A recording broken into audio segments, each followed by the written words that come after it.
was the cost of the investment on a farm for a dairy farmer compared to other types of agriculture is very significant, because we're on what we call a quota system. So it's the reason we have quotas is so we can control the amount of milk that's produced on farms, so that we're not producing huge surpluses of milk, which drives the price down, which drives farmers out of business. So with a quota system, you have to purchase quota, and then that tells you how much milk you're allowed to produce. And so that way you're not, it's governed by the Milk Board, or the Dairy Farmers of Ontario. And so what they do is they're always monitoring the demand, the consumer demand against what's being produced. And so they will actually at times give out more quota to farmers for no charge, just to get more milk in the system. And then if they're seeing that they're starting to get a surplus, they will cut that back so everybody gets a percentage cut from their quota, so that they are forced to produce less milk so that they don't overproduce. So that's it's a big investment, like for farmers. Quota is very expensive. So, and that's what a lot of consumer groups are really opposed to, because they feel that it really elevates the price of milk in Canada.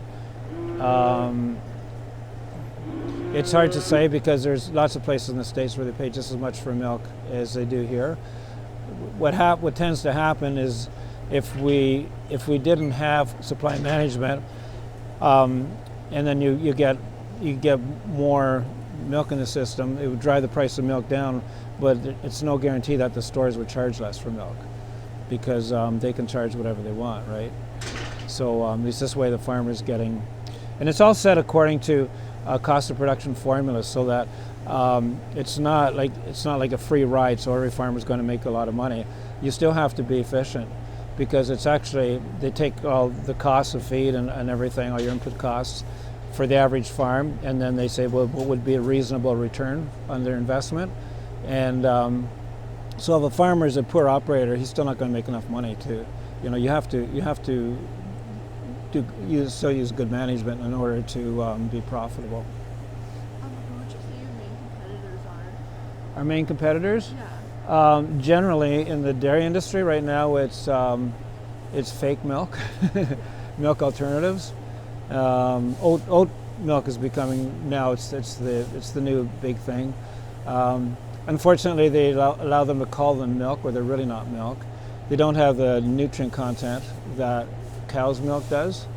One of the really important factors about cow's milk is the calcium, and calcium is very easily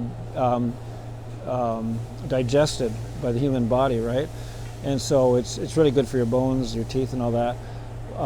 Whereas a lot of your substitutes don't have that, or it's not as easily, absorbed as what cow's milk is. I always like to tell the story about my dad. When he was in his 70s, he had both his knees replaced, and the doctor told my mom, he didn't have them done at the same time, but he had one done, and later he had the other one done. And the doctor told my mom that, she said, that man has the hardest bones I have ever seen. He said, I went through 2 saw blades to cut through his bone, because they have to cut right through, right? He said he'd never seen a bone so hard. And my dentists have told me I have really dense bones as well.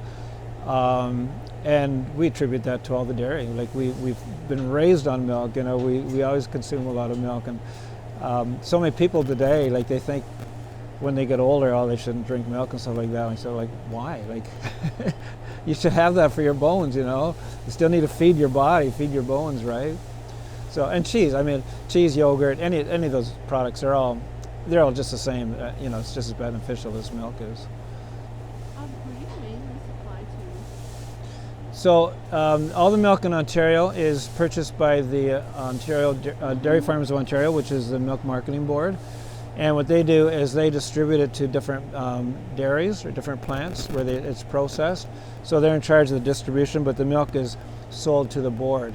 So now, because we are marketing our own milk, our milk is actually sold to the board, and then we purchase it back.